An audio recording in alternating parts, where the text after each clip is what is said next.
अस्सलाम वालेकुम, मैं हूँ रिदा सैफी। नाज़रीन, एक तरफ तो सियासत में हलचल जारी है, बड़े बड़े सियासतदानों की पसे पर्दा मुलाकातें हो रही हैं, तो दूसरी तरफ आज हुकूमत ईवीएम के हवाले से फिर अड़ गई है। इलेक्शन पर ईवीएम से ही फंड्स मिलेंगे। फवाद चौधरी ने इलेक्शन कमीशन को खबरदार कर दिया है, जिसके ऊपर इलेक्शन कमीशन के साबिक चीफ सेक्रेटरी के भी बयान सामने आए कि इस तरह से हो नहीं सकता जिस तरह से फवाद चौधरी साहब कह रहे हैं। क्या इलेक्शन कमीशन के फंड्स रोके जाने पर इलेक्शन कमीशन कोई एक्शन ले सकता है? ये बहुत बड़ा सवाल है जिसके ऊपर आज हम बात करेंगे। इसके अलावा जी, सेक्रेटरी साबिक सेक्रेटरी कुंवर दिलशाद साहब ने कहा कि कोई इदारा ऐसा नहीं है जो कि इलेक्शन कमीशन के फंड्स रोक सके, और फंड्स रोके जाने पर इलेक्शन कमीशन तौहीन का केस कर सकता है। तो ये क्योंकि ऑटोनॉमस बॉडी है, और उन्होंने कहा है कि इस तरह से हो सकता है। बहरहाल ये सारा मामला एक तरफ है। दूसरी तरफ जी, इलेक्शन कमीशन ने जो है वो पीपल्स पार्टी के चेयरमैन बिलावल भुट्टो जरदारी साहब को, खुशीशा साहब समेत और वजीर आला सिंध समेत 7 अरकान असेंबली को नोटिस जारी किया है। और नोटिस इसलिए जारी किया है कि पेशावर में बल्दियाती इंतखाबात की तैयारियां जोरों शोर से जारी हैं, और इसके ज़ाब्ता अखलाक की खिलाफ वर्जी की गई है। ये जलसा करके पेशावर के अंदर किया तो यौम तासीस के हाल से जलसा, लेकिन इस वक्त चूंकि आपको पता है कि कैंपेन्स जब इलेक्शन जारी होते हैं, उनकी तैयारियां होती हैं, तो उस वक्त ममनू होती हैं। बहरहाल इसके ऊपर भी बात करेंगे। दूसरी तरफ जी, पाकिस्तान में अनफॉर्चुनेटली हुकूमत तो बताती है कि सब ओके की रिपोर्ट है, लेकिन ग्राउंड रियलिटीज बहुत तल्ख हैं, हकाइक बहुत तल्ख हैं। एक ही महीने के अंदर कराची के अंदर, कराची जैसे बड़े शहर के अंदर, जो कि मेट्रोपॉलिटन कॉस्मोपॉलिटन सिटी है, जो कि मईशत की रीढ़ की हड्डी है पूरे मुल्क की, जो पूरे मुल्क को चलाता है, खिलाता है, पालता है, समोता है, वार्म वेलकम करता है अपने अंदर, उस शहर के अंदर 2 बड़ी खुदकुशी के वाकयात हुए हैं, ऐसे दिल दहला देने वाले, जिसके ऊपर इंसान हैरान परेशान है कि बेरोजगारी से तंग आकर, महंगाई से तंग आकर, गुर्बत से तंग आकर, मुसीबतों से तंग आकर लोग खुदकुशी करने पर मजबूर हो गए हैं। एक पहले वाकया रिपोर्ट हुआ एक इसी महीने के अंदर, और एक कल का अंधोनाक वाकया, बहुत ही ज्यादा तकलीफ दे वो मनाजिर जो लोगों ने देखे। कल एक निजी मॉल के अंदर कराची के एक नौजवान ने बेरोजगारी से तंग आकर जो है तीसरी फ्लोर से छत की जो है जाके वो छलांग लगा दी, and that was an horrific incident. और ये तल्ख हकाइक हैं जो कि बहुत ही ज़्यादा तकलीफ दे है, जिसके ऊपर जितनी बात की जाए वो उतनी कम है। तो ये सारे इश्यूज बहुत ज़्यादा इस वक्त जी चल रहा है, जिसके ऊपर हम सब बात करेंगे आज। क्योंकि देखें, बार बार हम हुकूमत को ये कह रहे हैं कि सियासी मामलात एक तरफ आपके सारे, लेकिन जो ये महंगाई का मामला है, जो गवर्नेंस का मामला है, जो आवाम को रिलीफ का मामला है, वो आपको करना पड़ेगा, वरना ये सारी चीजें उसके नताइज में आप सामने से भुगतेंगे, जो कि बहुत अनफॉर्चुनेट है। Well, going towards my panel ji, I have a panel. मेरे पास आज मेहमान मौजूद हैं तीनों मेजर पार्टी से। सेंटर जीशान खानजादा है हुकूमत से जी, पाकिस्तान तहरीक इंसाफ से, उनको खुशामदीद कहती हूँ। Thank you so very much centre Zeeshan Khanzada for joining us. साथ ज्वाइन कर रहे हैं अली गौहर बलोच साहब है मुस्लिम लीग नून से, उनको खुशामदीद कहती हूँ। एमएनए है, thank you Ali Gohar Baloch sahab for joining us. साथ ही ज्वाइन कर रहे हैं कादिर मंदूखेल साहब है, एमएनए है पाकिस्तान पीपल्स पार्टी से, उनको भी खुशामदीद कहती हूँ। Thank you so very much Qadir Mandokhel sahab for joining अस। सबसे पहले सेंटर जीशान खानजादा साहब आपकी तरफ जाती हूँ। सियासत में हम देख रहे हैं कि हलचल है इस वक्त, बड़े बड़े सियासतदानों की पसे पर्दा मुलाकातें, उनका सिलसिला जारी है। जैसे कि एक मुलाकात जिसकी तस्वीर इस वक्त सोशल मीडिया पर भी वायरल है और हर तरफ उस मुलाकात के चर्चे हो रहे हैं, वो मुलाकात है जहांगीर तरीन साहब की और यूसुफ रजा गिलानी साहब की, जो कि हुई है। एक तरफ ये मामला है, दूसरी तरफ ये कि वज़ीर आज़म इमरान खान साहब ने भी कल काबीना की मीटिंग के अंदर ये कहा है कि जी 3 महीने बहुत इंपॉर्टेंट है, इंतहाई अहमियत के हामिल हैं, इंतहाई हसास हैं, कोई बाहर ना जाए और ये सारी चीजें भी करे। क्या वजह क्या है ये जो इस वक्त इतनी हलचल है सियासी मंजरनामे में? क्या कोई तब्दीली अब वाकई होने जा रही है जिसकी वजह से आप लोग भी बहुत ज्यादा कंसर्न फुल नजर आते हैं? जी जीशान। हेलो। जी जी, आवाज आ सॉरी रही, रिदा, जी आ आपकी रही। आवाज़ मुझे बीच में हाँ, बीच में आई थी तो सवाल अगर रिपीट कर लें मुझे समझ अच्छा, नहीं। मैं दोहरा देती हूँ अपना सवाल। मैंने कहा सियासत में जी। हलचल जारी है जी, बड़े बड़े सियासतदानों की हम देख रहे हैं पसे पर्दा मुलाकातें हो रही हैं। एक तरफ वजीर आजम साहब भी बहुत कंसर्नफुल हैं, वुजराओं को कह दिया कल वफाकी तमाम वुजरा को कैबिनेट मीटिंग के भी अंदर के कोई बाहर ना जाए और यहीं रहे। और जो इस वक्त जहांगीर तरीन साहब की और गिलानी साहब की जो मुलाकात हुई, इसके बड़े चर्चे हैं की उसकी मुलाकात के। तो ये जो हो रही है अब मुलाकातें, वाकई हुकूमत कंसर्नफुल है इसी वजह से अब कि कोई तब्दीली आ रही है और कुछ तो होने जा रहा है। जी। बिस्मिल्लाहिर्रहमानिर्रहीम। देखें ये सवाल तो मतलब आपने जो किया है इसका तो इससे कोई जो मुल्की हालात हैं वो अब अगर आप देख लें तो उनमें काफ़ी ऐसी चीज़ें हैं। अब जैसे बल्दियाती इलेक्शन में केपी में भी चल रहे हैं, हम्म। इस तरह से बाकी सूबे में भी काफ़ी इश्यूज हैं हम्म। जिनको जी। हैं कि जितने भी रहनुमाएं पार्टी के तो वो जाके उनको क्लोजली देखें कि इश्यूज क्या चल रहे हैं, क्योंकि हालात इस तरह के हैं। दूसरा, अगर आप देखें तो जो नया वेरिएंट आया है तो उसके हवाले से भी जो है तो काफ़ी चीज़ों के ऊपर मतलब अभी इश्यूज चल रहे हैं, उसके ऊपर भी काफ़ी सोचा जा रहा है कि क्या होने चाहिए, आगे की हिकमत अमली किस तरह से होगी। और क्योंकि पाकिस्तान ने, आपको पता है, बड़े बड़े मैगजीन्स में और बड़े बड़े ऐसे इदारे हैं जिन्होंने पाकिस्तान को सराहा है कि जिस तरीके से कोरोना को हमने डील किया है पिछले 2-3 साल। तो इसी हवाले से मतलब हम यही चाहते हैं कि अगर आगे भी इस तरह के अगर कोई नया वेरिएंट हो तो उसको हम कैसे डील करें। इसके अलावा जो अभी आजकल जो हमारे इकोनॉमी के ऊपर जो असरात हैं जो कोरोना की वजह से या अभी जो नया वेरिएंट आया है इसकी वजह से जो जो मुख्तलिफ इंडस्ट्रीज के ऊपर, जो मुख्तलिफ ट्रेड प्रोडक्ट्स जो हैं उनके ऊपर जो असर हो रहा है, तो उसको भी अफगानिस्तान की सूरत हाल जो है वो भी बड़ी तशवीशनाक है हमारे लिए कि हम देखें कि अब इसको हम कैसे आगे डील करें। क्योंकि यही एक ऐसी चीज़ है आजकल जिस पे अगर हमने बड़ा अच्छा डील किया अफगानिस्तान को तो हमारे पाकिस्तान के लिए एक बहुत बड़ी कामयाबी होगी। हम इनके थ्रू अगर तिजारत स्टार्ट करें सिर्फ अफगानिस्तान के साथ नहीं बल्कि बाकी सेंट्रल एशियन स्टेट्स जो हैं वो बड़े मुंतज़िर हैं, वो इंतज़ार में हैं कि कब। हम्म। और अगर आप देखें तो पिछले कुछ महीनों में जो वज़ीर आज़म साहब ने जो विजिट्स किए हैं जी। एशियन स्टेट्स हैं और अपने साथ वो मुख्तलिफ कारोबारी वफद लेकर गए हैं, उनके कारोबारी लोगों से मुलाकातें हुई हैं और उसके ऊपर काफ़ी काम हो रहे हैं। जो बायलैटरल रिलेशंस हैं दोनों गवर्नमेंट्स के बीच में, तो वो भी काफ़ी रेलवे ट्रैक्स के ऊपर काम हो रहा है, रोड नेटवर्क के ऊपर काम हो रहा है। ठीक है, ये तो सारी आप डेवलपमेंट में की अगर बातें हम कर रहे अपना हैं सेंटर ट्रेड इन जिशान मुल्कुल साहब। साल। सेंटर जिशान साहब, ये आप डेवलपमेंट करते हैं। मेरा सवाल तो पसे पर्दा मुलाकातों के हवाले से था कि जो होने जा रही है, क्या इस वजह से कंसर्नफुल है वजीर आजम साहब, इसलिए मना कर रहे हैं किसी को भी कि कोई कहीं ना हिले और अपनी जगह पे बैठे परफॉर्मेंस को बेहतर करे?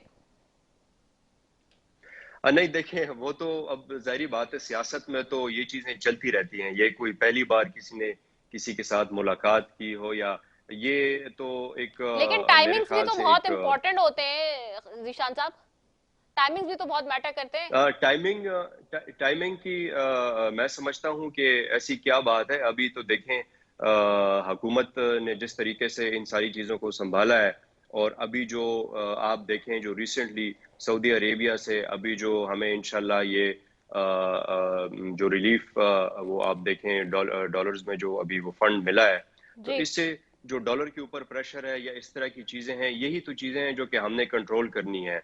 यही तो काम है जो इस टाइम पे हमने करना है। ठीक है, और चले जो कि ऑपोजिशन के लोग हैं, चले जो मैं ऑपोजिशन के लोग ऑपोजिशन हैं से भी उनके तो पूछ अपना लेती हूँ। एक तरीकेकार होगा ठीक है। और वो तो अपने ही काम करेंगे ना। चले उन्होंने चले तो मुल्क के बारे में नहीं सोचना, उन्होंने तो यही सोचना है कि हमने इस हुकूमत को किस तरीके से गिराना है और क्या हमने साजिशें करनी है।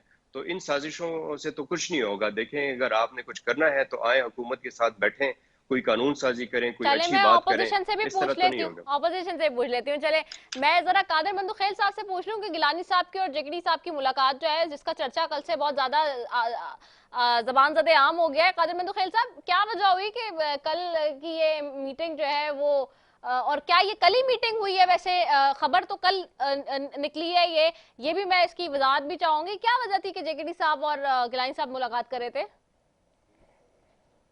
मेरे ख्याल में वजाहत के लिए आपको शौकात देना पड़ेगा, फिर वजाहत दूंगा आपको। क्या कह रहे लेकिन हैं? आपके सवाल वजाहत देने के लिए आपको शौकात मुझे देना पड़ेगा, फिर वजाहत दूंगा। बाकी आपने सवाल किए, मैं उसके जवाब दे देता हूँ। हाँ जी, हाँ जी। जैसा जीशान साहब ने बताया कि सियासतदानों के बीच में और असम्बली के अंदर हाँ गो कि हम अपोजिशन में है, हमारी तो मुस्लिम लीग ने उनके दूसरे दोस्तों से तो मुलाकातें होती रहती है।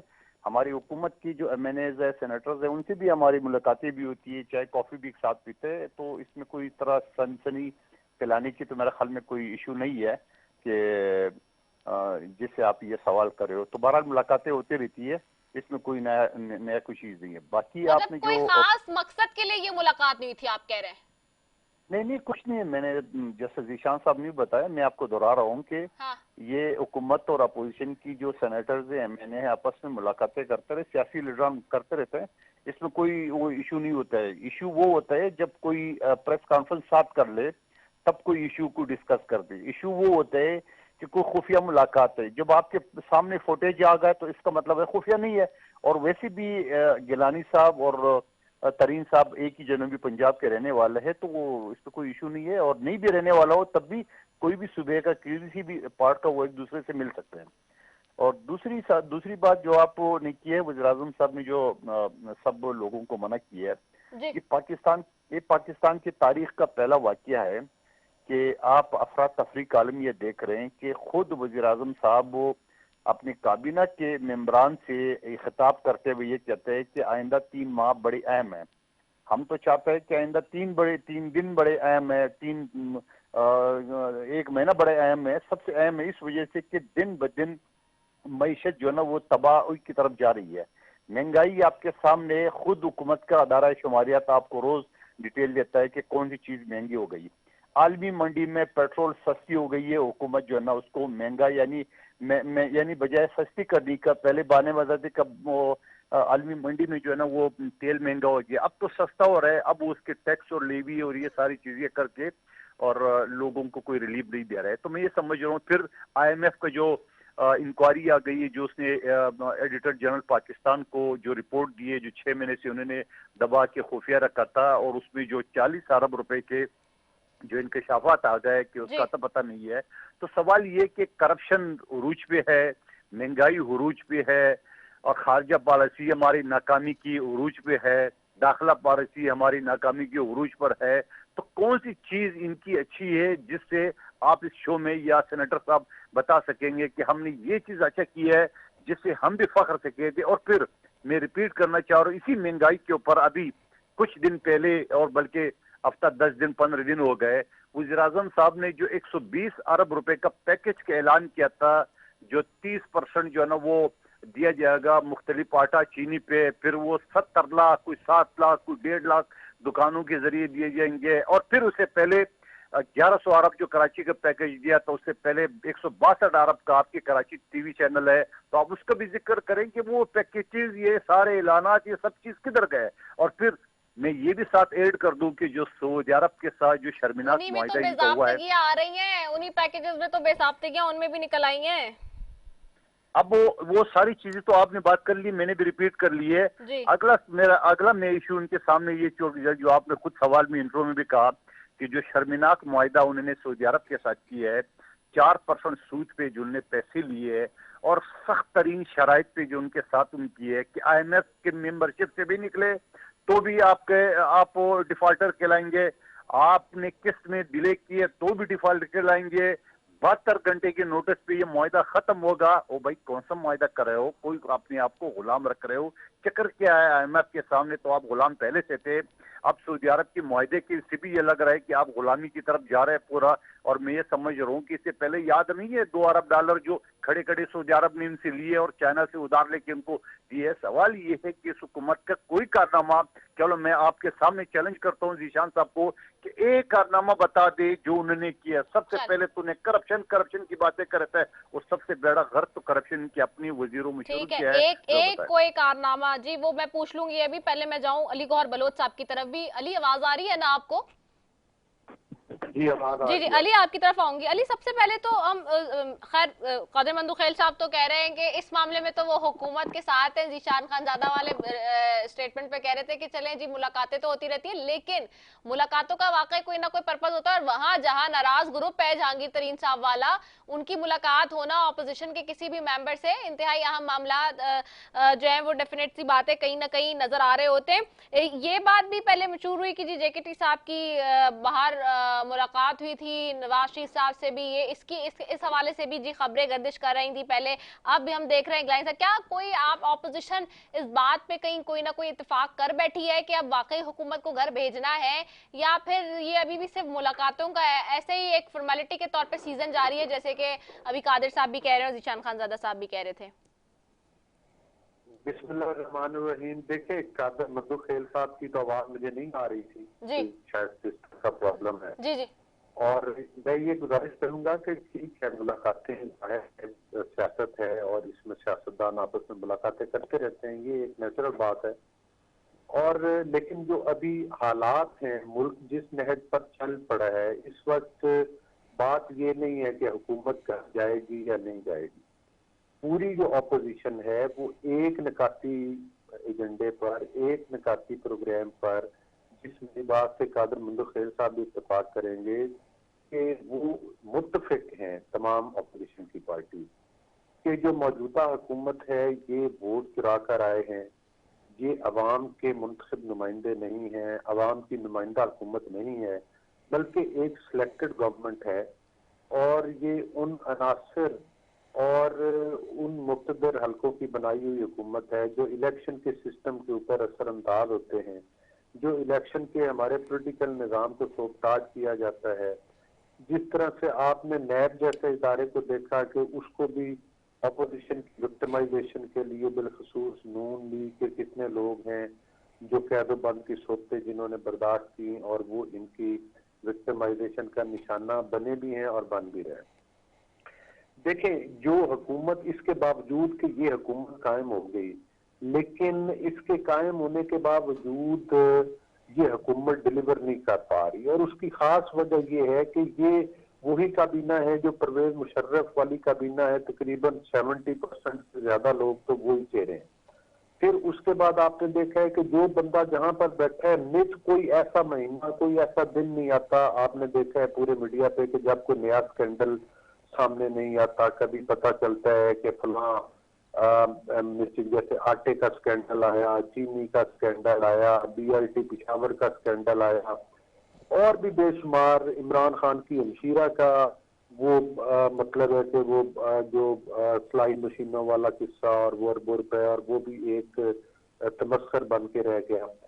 फिर अब सूरत हाल ये है कि ऐसे हालात में जो महंगाई है, जो गुर्बत है, जो मुआशी हमारी तबाही है, जिसका कि हमारा मुल्क शिकार है, तो ऐसे में पाकिस्तान की आवाम, जिस तरह से अभी आप अपने इंट्रो में बता रही थी कि लोग खुदकुशियां करने पर मजबूर है और अफसोसनाक वाकयात हो रहे, तो ऐसे में भी हुकूमत को आवाम की कोई परवाह नहीं है।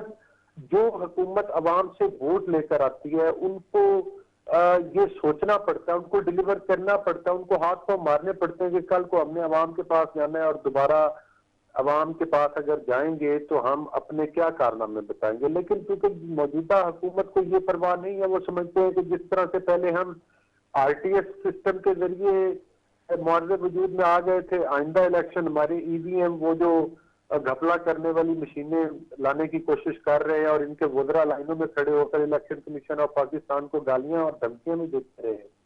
तो ये चाहते हैं कि या इस गलतफहमी का शिकार है कि आइंदा भी इस तरह से हम सिलेक्ट हो जाएंगे।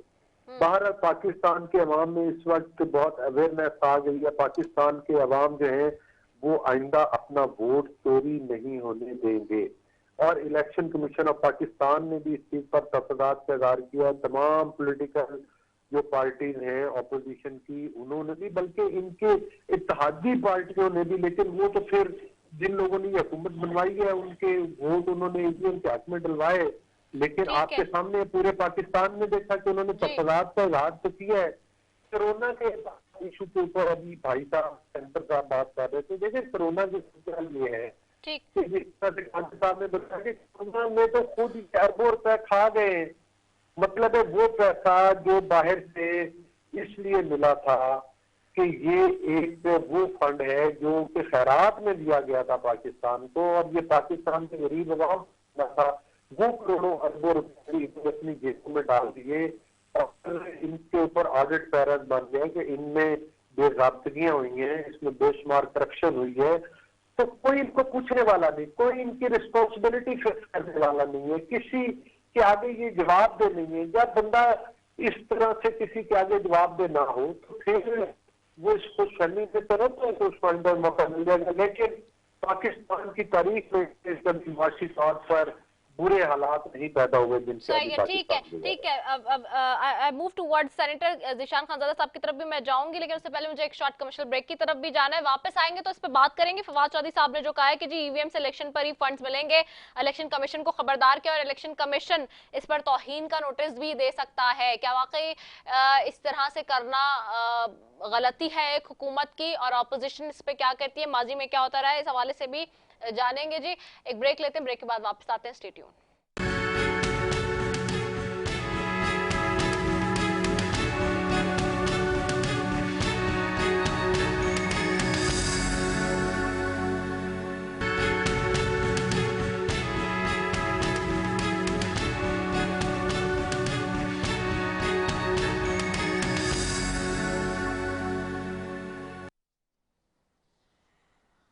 वेलकम बैक नाजरीन। एक तरफ जी इलेक्शन कमीशन के हवाले से फवाद चौधरी साहब ने आज बड़ा एक स्टेटमेंट दिया है, जिसके ऊपर भी मैं जरा हुकूमत की तरफ पहले चले जाऊं, सेंटर ज़ीशान खानज़ादा साहब की तरफ।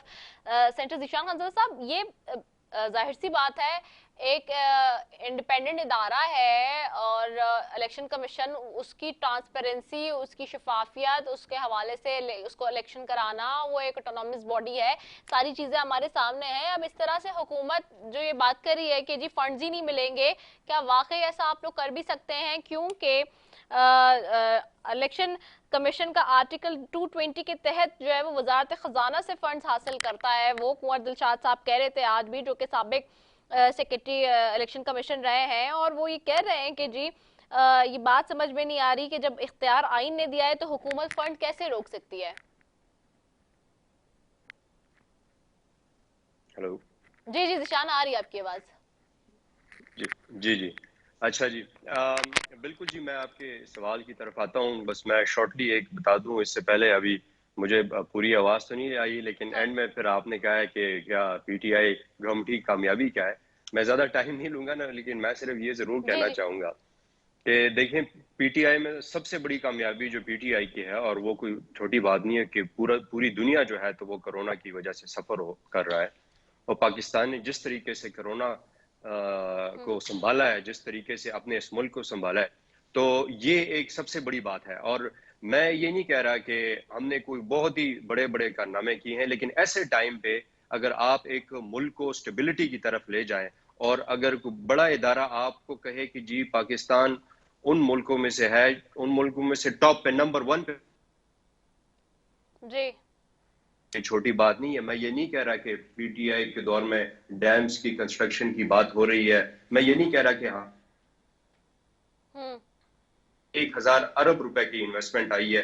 मैं ये नहीं कह रहा कि पहली बार पाकिस्तान में ये जो एक्सपोर्ट्स जिस हाइट पे हैं, ये पाकिस्तान में हिस्ट्री में हुआ है कि हमने $25 बिलियन को क्रॉस किया है। और ये एक, मैं जरूर ये एक चीज इधर मेंशन करना चाहूंगा कि जितने भी बाकी अगर नून लीग के हमारे दोस्त हैं या पीपल्स पार्टी के हैं जी, दिखाएंगे, सबसे बड़ा डिफरेंस जो पीटीआई के चीज नहीं बनाई। खान साहब कहते हैं हमने लॉन्ग टर्म पॉलिसीज बनानी है, हमने इस मुल्क को ठीक करना है। हमने ये नहीं करना कि हम जाके कहें कि जी बस हमने किसी तरह से इलेक्शन से पहले अवाम को कुछ दिखा के उनसे वोट ले लेना है। इसी वजह से तो हमारे पाकिस्तान जो है अभी तक जो हमें नाकामियां हुई हैं हर फ्रंट पे, और ये इतने $42 बिलियन में बाय द वे 34 बिलियन जो है तो पीटीआई गवर्नमेंट ने वापस किए हैं, जिसमें $6 बिलियन जो है तो वो सिर्फ आपके इंटरेस्ट में गया है। और ये पीटीआई गवर्नमेंट ने की, क्योंकि एफबीआर के रेवेन्यूज भी हम ही ने बढ़ाए हैं। तो ये छोटी मोटी चीजें हैं। अगर ये आपको लगता है कि पाकिस्तान के लिए पीटीआई ने कुछ नहीं किया, ये तो मैंने आपको चंद ही चीजें बताई हैं। लेकिन चलें आपके सवाल की तरफ आते हैं। तो बात यह है कि नहीं, जो ये मैंने नहीं, फवाद ऑपोजिशन चौधरी पूछ रही साहब थी ना, ने, ये सवाल तो आपसे ऑपोजिशन के लोग पूछेंगे। ये एक चीज जो है वो कादिर जी जी मंदुखैल साहब कह रहे थे ना कि एक चीज बता दें कोई जो आपने की हो। जी जी जी, मैंने तो आपको इतनी हाँ कि ये जी इतनी सारी चीजें जो हाँ जी अभी हाँ जी मैंने आपको हाँ एक जी लिस्ट बताई है, जी तो जी ये जी सारा जी पीटीआई ने किया है ना। जी जी तो और इनको अगर ये नहीं लगता कि इस मुल्क में कुछ हुआ है, तो मुझे समझ नहीं आती कि इनकी पॉलिसीज की वजह से तो आज हर एक इदारा जो पाकिस्तान का है वो तबाह है। वो लॉस में है, वो स्टील मिल है, पीआईए है, जितने भी इदारे हैं। तो यही तो अब हम जो कर रहे हैं, पीटीआई यही कर रही है कि जो लॉसेस, अगर पीआईए इससे पहले 60 बिलियन लॉस में था, तो वो अब हम 30 बिलियन पर लेकर आ गए हैं। हमारा तो ये काम है कि हम उस लॉस को कैसे कम करें। हमारी कोशिश तो यही है कि इनको प्राइवेटाइज ना किया जाए। लेकिन अब क्या करें, इन्होंने हमें हर इदारा जो है तो वो आईसीयू के तौर पे इन्होंने हमें तोहफे में दिया है कि इसको आईसीयू में हमने रखा है, तो अब आप इसका कुछ करें। तो अब ठीक हम है। कोशिश तो कर अब रहे हैं, मेरे लेकिन सवाल पे भी आ जाए, ईवीएम वाले पे। जी जी जी जी जी। तो जो देखें, जो फवाद चौधरी साहब ने कहा है, तो अब फवाद चौधरी साहब ही उसका ज्यादा बता सकते हैं कि उनके इस बात का खास मतलब क्या था। लेकिन मैं यही लेकिन आप कहूंगा कि क्या देखें मानते जो हैं, आप इलेक्शन, सेनेटर हैं, सबसे अपर हाउस में बैठे हुए हैं, क्या ऐसा हो सकता है? आप खुद भी जाहिर सी बात है आइन को समझते हैं, चीजों को समझते हैं।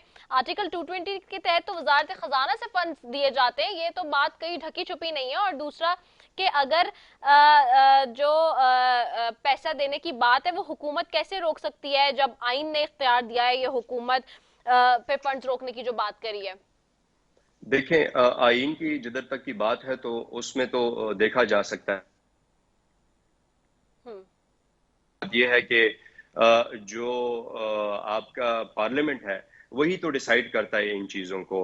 अगर आपके इदारे हैं और वो आपको कहते हैं कि जी ये हो सकता है, ये नहीं हो सकता, तो जो चीज़ें नहीं हो सकती हैं वो तो कॉन्स्टिट्यूशन में, आइन में भी आप चेंजेस ला सकते हैं और वो सारी चीज़ें कर सकते हैं। लेकिन सबसे ज़रूरी बात यह है कि अगर ईवीएम में ऐसी कोई ख़ास बड़ी बात हो, कोई मसला हो, तो उस पर बात होनी चाहिए। लेकिन कैटेगोरिकली एक चीज़ को रिजेक्ट करना, तो ये भी तो ठीक नहीं है। क्योंकि पहली बार अगर किसी इस मुल्क में किसी लीडर ने ये फैसला किया है और किसी पार्टी ने ये फैसला किया है इत्तेहादियों के साथ समेत, कि जी हमने इस मुल्क के जो इलेक्शन रिफॉर्म्स हैं वो लेकर आने हैं, हमने सिर्फ अपने एजेंडा में नहीं डालना, हमने सिर्फ ये नहीं कहना कि इलेक्शन से पहले हम ये बातें करें, लेकिन एक्चुअली हम वो चेंज लेकर आए हैं। तो इसमें क्या बुरी बात है? ये तो एक पूरा सिस्टम जो है, अगर आपका हर एक इदारा कंप्यूटराइज हो रहा है, पूरी दुनिया में चीजें कंप्यूटराइज हो रही हैं, तो ठीक है ये भी एक ऐसा ठीक है सिस्टम है सर। सिर्फ पाकिस्तान में तो इंट्रोड्यूस नहीं हो रहा, ये तो बाकी मुल्कों में भी है। और ठीक मैं है, इस सिर्फ पे ये हम एक बहुत जरूर डिबेट कर चुके हैं बात इस सारे करना मामले पे, चाहूंगा। तो हाँ। ये जी जी जी जी, मैं मैं जरा मुझे कादिर सिर्फ मंदुखैल एक साहब एक की तरफ मिनट। चली जाओ, आईनी कानूनी पहलुओं को भी बहुत जाते, बड़े जबरदस्त वकील भी हैं। कादिर मंदुखैल साहब, आवाज आपको आ रही है ना? जी बिल्कुल। हाँ, कादिर मंदुखैल साहब, क्या फवाद चौधरी साहब की जो बात है आज की इस हवाले से इलेक्शन कमीशन की ईवीएम वाले मामले पर, और जिस तरह इलेक्शन कमीशन भी कमेंट कर रहा है, फिर आर्टिकल 220 भी हमें देखना होगा, लेकिन अब जीशान साहब जैसे कि कह रहे हैं कि पार्लियामेंट ही फैसला करती है और आइन में तब्दीली भी हो सकती है, क्या लीगल कॉम्प्लिकेशंस भी कैसी हैं और ऑपोजिशन इसमें किधर खड़ी हुई है? फवाद चौधरी साहब ठीक कह रहे हैं या फिर आप लोग इलेक्शन कमीशन को इसमें सपोर्ट करेंगे? जैसा फवाद चौधरी साहब को ये नहीं पता कि अगली हुकूमत में वो किस पार्टी की तर्जुमानी करेगा, इस तरह उनकी बातों का भी कोई पता नहीं चलता है। आइन का आर्टिकल 222 क्लियरली कहता है कि कोई भी हुकूमत, कोई भी असम्बली इलेक्शन के ऊपर, इलेक्शन कमीशन के ऊपर, उनके कामों के ऊपर कोई इस तरह चीज मुदाखलत नहीं कर सकती है। और आइन के आर्टिकल 220 ये कहता है कि फंडिंग के हवाले से कोई फंड हुकूमत इनकी रोक नहीं सकती। अगर रोका गया तो तोहिनी अदालत उनको, उस हुकूमत को जारी हो सकती है। फवाद चौधरी साहब को ये पढ़ा देना दोनों सेक्शन। दूसरी बात ये है कि ये जो अच्छा, वो खुद भी वैसे कादिर साहब, कथाकलाई माफी, जैसे आप खुद एक लॉयर हैं बड़े जबरदस्त और लीगल इम्प्लीकेशंस और कॉम्प्लिकेशंस सबको जानते हैं। फवाद चौधरी साहब खुद भी स्टूडेंट है जी, खुद भी उन्होंने लॉ किया हुआ है, लेकिन उसके बावजूद वो इस तरह के स्टेटमेंट्स क्यों दे देते हैं फिर? तो आप थोड़ा सा पहले चले जाइए, जिसके लिए उसने माफी मांगी कि इलेक्शन कमीशन को आग लगा दो, हाँ इलेक्शन जी। कमीशन को गिरा दो, ये भी तो कहा था ना। हाँ जी, तो हाँ जी। आपको बताया कि कोई कानून का तालिब इल्म, कोई पार्लियामेंटेरियन इस तरह बात कर सकता है? और ये और आजम स्वाति साहब भी क्या क्या बातें की है वो आप सब ने देख ली है। इलेक्शन कमीशन की तरफ से शोकाज नोटिस उनको इशू हो चुका है, पेशिया कर रहा है, माफिया मांग रहा है। तो अब इस बात पर क्या कहिए? दूसरी बात जो मोहतरम ईशान साहब फरमा रहा है ईवीएम के हवाले से, ईवीएम के हवाले से खुद इसी इलेक्शन कमीशन के 37 एतराजात आज भी मौजूद है, वो खत्म नहीं हुआ है।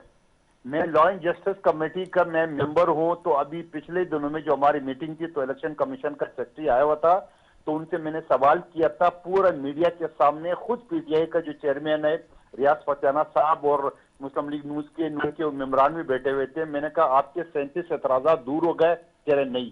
दूसरा सवाल मैंने ये बोला कि ये बताओ कि आपको 8 लाख लोगों को आपने तैनात कर दी है, उनकी ट्रेनिंग वगैरह कैसे होंगे ये मशीन को चलाने के लिए? कह रहे नहीं। मैंने कहा ये बताओ कोई जगह वगैरह कोई चीज आपने कर दी है? बोले नहीं। तो मैंने कहा ये बताओ, तो कानून पास हो चुका है, आप क्या करेंगे? आपको तो करना पड़ेगा। तो सेक्रेटरी इलेक्शन कमीशन में आपके प्रोग्राम में अनियर कह रहा हूं, जवाब ये दिए पूरे जी। मीडिया के सामने कि मुल्क में तो कानून ये भी पास हुआ है कि कोई दहशतगर्दी नहीं होगी। तो दहशतगर्दी नहीं हो रही, उल्टा मुझसे सवाल किया है।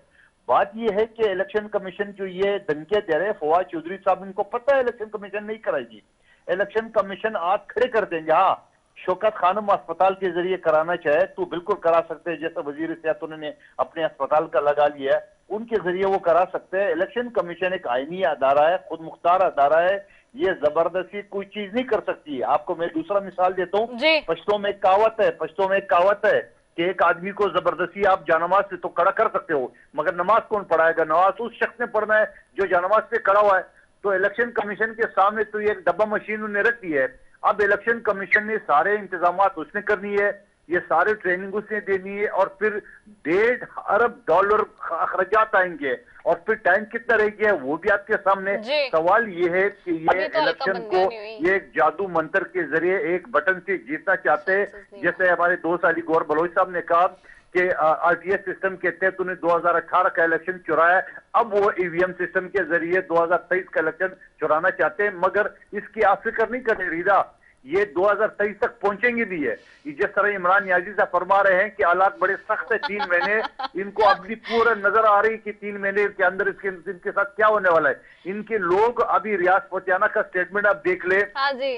आपका कराची का आपका एमएनए जो ना आमिर लियाकत का स्टेटमेंट आप देख ले, फिर जिस तरह ज्वाइंट सेशन में हमें चांस ज्यादा दूर ना जाए, गवर्नर पंजाब का स्टेटमेंट भी देख लें, सरवर साहब जो बाहर से बैठ के दुआइयां दे रहे हैं।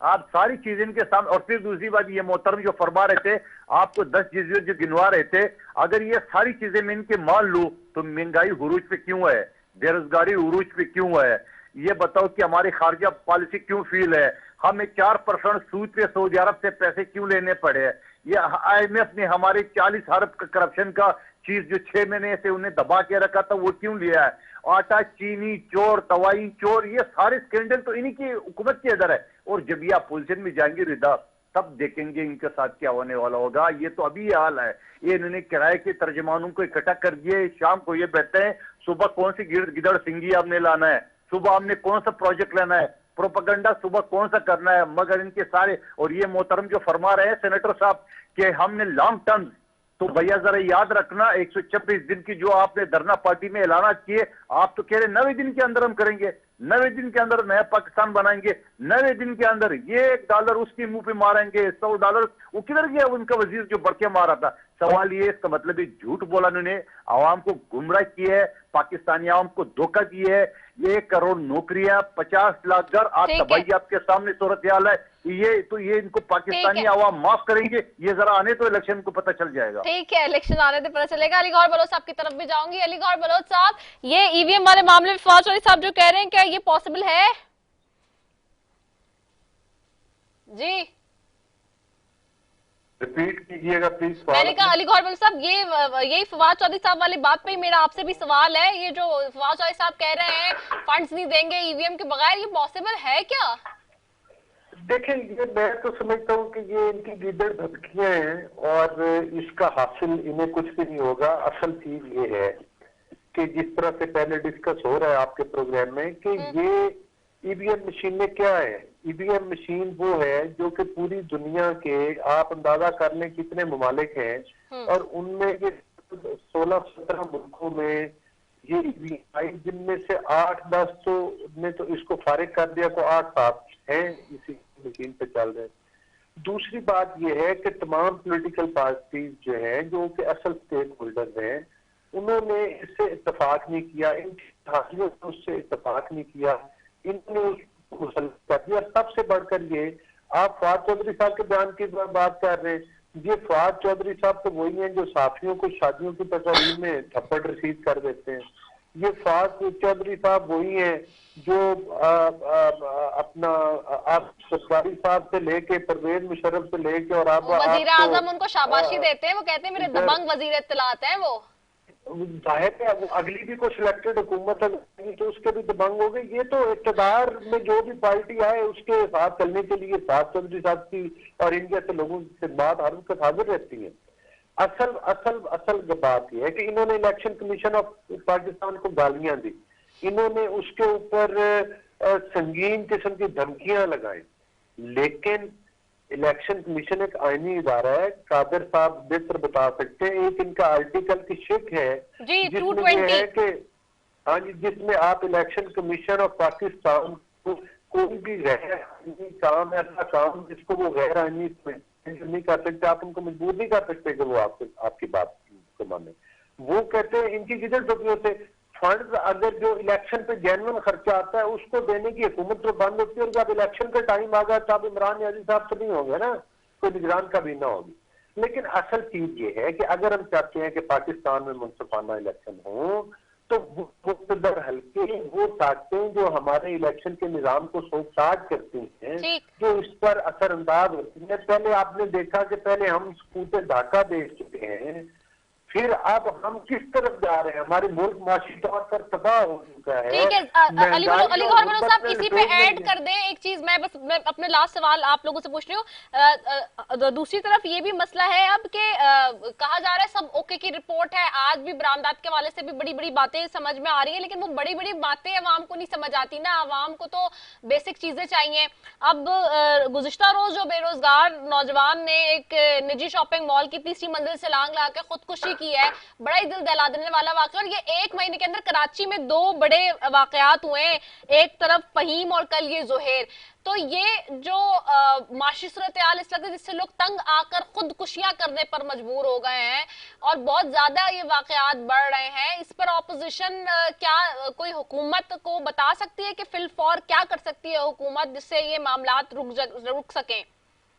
देखिए, मैं आपको एक बात बताऊं कि जो मुल्क की इस वक्त सूरत हाल है, जब तक अगर तो आप पाकिस्तान के मसला पूछे तो पाकिस्तान का मसला ये है कि फिल फॉर शफाफ इलेक्शन में ही पाकिस्तान के मसाइल का हल है। इसके अलावा हम पाकिस्तान को जिस तरफ भी लेकर जाएंगे उसमें तबाही है, उसमें मतलब है कि पाकिस्तान का नुकसान है, पाकिस्तान के अवाम का नुकसान है। ये जो बेहतर इशारियों की बात करते हैं, मतलब है कि आप देख लें कि पाकिस्तान का सफारा किस हद तक पहुंच चुका है। उधार का पैसा लेकर आपने जेली तरीके के साथ अपने रिजर्व का अकाउंट जो है वो मेंटेन किया हुआ है, और आप कहते हैं कि पाकिस्तान में बेहतरी आ गई। बेहतरी क्या आ गई है कि पाकिस्तान की करेंसी की वैल्यू बेहतर हो गई है, पाकिस्तान के लोगों को रोजगार मिलना शुरू हो गया है, पाकिस्तान में पेट्रोल, बिजली, गैस, चीनी, खाद्य, हत्ता कि ये चीजें तमाम एक लंबी तवील लिस्ट है, क्या वो तमाम चीजें सस्ती हो गई हैं या कंट्रोल रेट पर आ गई हैं।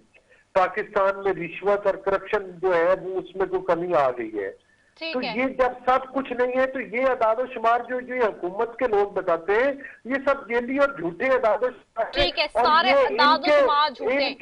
इनके तर्जमानों के अलावा पूरे पाकिस्तान की 22 करोड़ अवाम में से कोई बंदा इनके अदादो शुमार को ना, ठीक है, nobody is agree, ठीक है, nobody is agree on these अदादो शुमार। मूविंग टुवर्ड्स कादर मंदुखैल साहब, कराची आपकी जो हुकूमत है जिस सूबे में उसके अंदर आता है, सूबाई हुकूमत जो है, जाहिर सी बात है सूबाई हुकूमत के ऊपर भी जिम्मेदारियां बहुत सारी आती, वफाक की तो है ही। मैं जिशान साहब से अभी करूंगी, लेकिन वन लास्ट कमेंट इस पे चाहूंगी। एक हफ्ते के अंदर 2 लोग खुदकुशी कर रहे हैं कराची के अंदर, बहुत दिल दहला देने वाला मामला है। क्या सूबाई सतह पर भी कोई ऐसे काम किए जा रहे हैं जो रोजगार फराहम करें नौजवानों को, लोगों को आसानियां पैदा की जाए? देखिए, यकीनन फरीदा, अगर आप पाकिस्तान की तारीख उठा के देख ले, पीपल्स पार्टी ने हमेशा नौकरियां दी है। पीपल्स पार्टी ने नौकरियां दी है, लाखों की तादाद में दी है। हमने 1 करोड़ नौकरियों की दावा करके लोगों को 2 करोड़ लोगों को बेरोजगार नहीं किया है। आपको याद होगा इमरान याजी साहब फरमाते थे, वो ये कह रहे थे कि पाकिस्तान में, अभी पिछले महीने की बात है, एक स्कूल से खिताब पे उन्होंने ये कहा कि 2 करोड़ बच्चे स्कूल नहीं जा रहे, यानी बकौल इनके 3.5 साल बाद भी इनकी हुकूमत में 2 करोड़ बच्चे स्कूल नहीं जा रहे। 1 करोड़ नौकरी देने के बजाय करोड़ों लोगों को बेरोजगार कर दिए है और लाखों की तादाद में मकानात मस्मार कर दिए है। 26,000 लोगों को नौकरी से 20 साल बाद ये निकाले जा रहे। आज भी सुप्रीम कोर्ट में पार्लियामेंट लॉजर्स के सामने आज भी वहां पे बड़ी तादाद में जो फैमिलीज है, यानी 26,000 खानदान टोटल बनते हैं, वो ये बेरोजगार, इनकी हुकूमत ने एक सुप्रीम कोर्ट के एक ऑर्डर का आड़ लेके ये बेरोजगार करे। तो आप मुझे बताओ कि अगर ये इस तरह करे, हम तो सूबाई हुकूमत है, सूबाई बेस पे जो हमसे हो सके हमने स्कूल में, कॉलेजेस में भी, और हमने एजुकेशन डिपार्टमेंट में भी, और अभी बल्दियाती जो सेटअप बन रहा है टाउन के हवाले से भी वैकेंसीज आई है।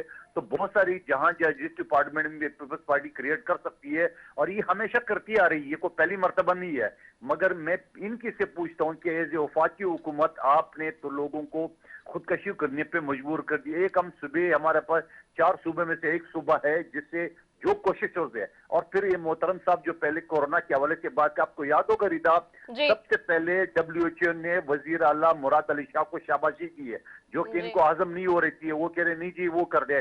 उसके बाद जाके वही फार्मूला उन्होंने अपनाया, तो जाके कोरोना की आलमी जो बरादरी है उन्हें यकीनन फिर वफाकी हुकूमत की भी की। लेकिन ये मुराद अली शाह पीपल्स पार्टी बिलावल भुट्टो के नक्शे कदम पे चलते हुए उन्होंने वो कोरोना की पॉलिसी अपनाई, वरना तो ये कहता है कि नहीं जी कुछ नहीं है।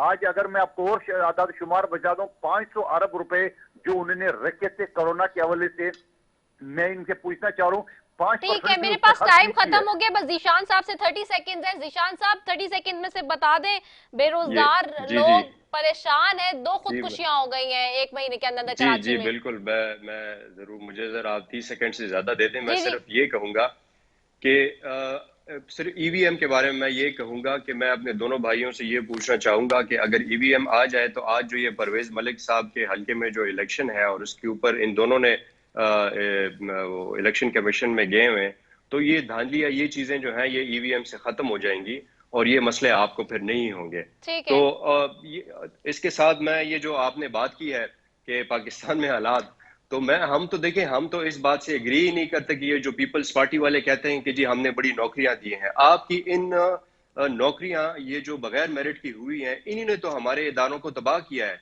आपने 5,000 की जगह जिधर चाहिए उधर 10,000 नौकरियां दे दी हैं। आपके बाद जब नून लीग आई है तो उन्होंने और 10,000 लोग उधर हायर कर लिए हैं। अब उन लोगों को काम करना भी नहीं आता और वो उस इदारे पे बोझ भी बन गए हैं। पीटीआई जो है, पीटीआई ने अगर 1 करोड़ नौकरियों का वादा किया है तो वो ये नहीं कि आप हुकूमत के ऊपर सारा बोझ डालें। वो कहते हैं जी प्राइवेट सेक्टर में इंडस्ट्री लगाएं, वो कहते हैं जी अपनी इकोनॉमी को ठीक करें, इधर फॉरेन डायरेक्ट इन्वेस्टमेंट लेकर आए, उससे जाके तो आपकी जो है, तो जो कि पूरी दुनिया में एक पॉलिसी होती है जो कि हर एक, अगर आप अमेरिका किसी भी बड़े मुल्क को आप देख लें तो उन्होंने जैसे किया है, तो ये प्राइवेट सेक्टर के थ्रू होता बहुत ज्यादा हो गया वहाँ। ठीक है, बहुत शुक्रिया कादिर मंदुखेल साहब आपका, लीग और साहब आपका, जैसा जिशान खान ज़ादा साहब आपका, आप तीनों मेहमानों का बेहद शुक्रिया। नाजरीन, बहुत अफसोस के साथ और दुखी दिल के साथ ये आज ये इस खबर पे मुझे बार बार बात करना पड़ी और करनी भी पड़ी है, लेकिन खुदकुशी किसी चीज़ का हल नहीं है। खुदकुशी जो है वो हराम करार दी गई है हमारे मजहब में भी, हमारे दीन में भी। खुदारा अब आप लोग इस एक्ट को करने से पहले 10,000 मरतबा सोचे अपने आसपास लोगों का, और का ये कोई ऐसा अमल नहीं है जिसको प्रमोट किया जाए। ये अमल इंतहाई गलत है, इंतहाई गलत इकदाम है जो कोई भी इस तरह से उठाता है, और बहुत अफसोस है। यकीनी तौर पर हालात बहुत मुश्किल होंगे, लेकिन इस तरह से अपनी ज़िंदगी ख़त्म करना कोई अच्छी बात भी नहीं है। इसी के साथ अपनी मेज़बान रसफ़ी को दीजिए इजाज़त। पाकिस्तान जिंदाबाद।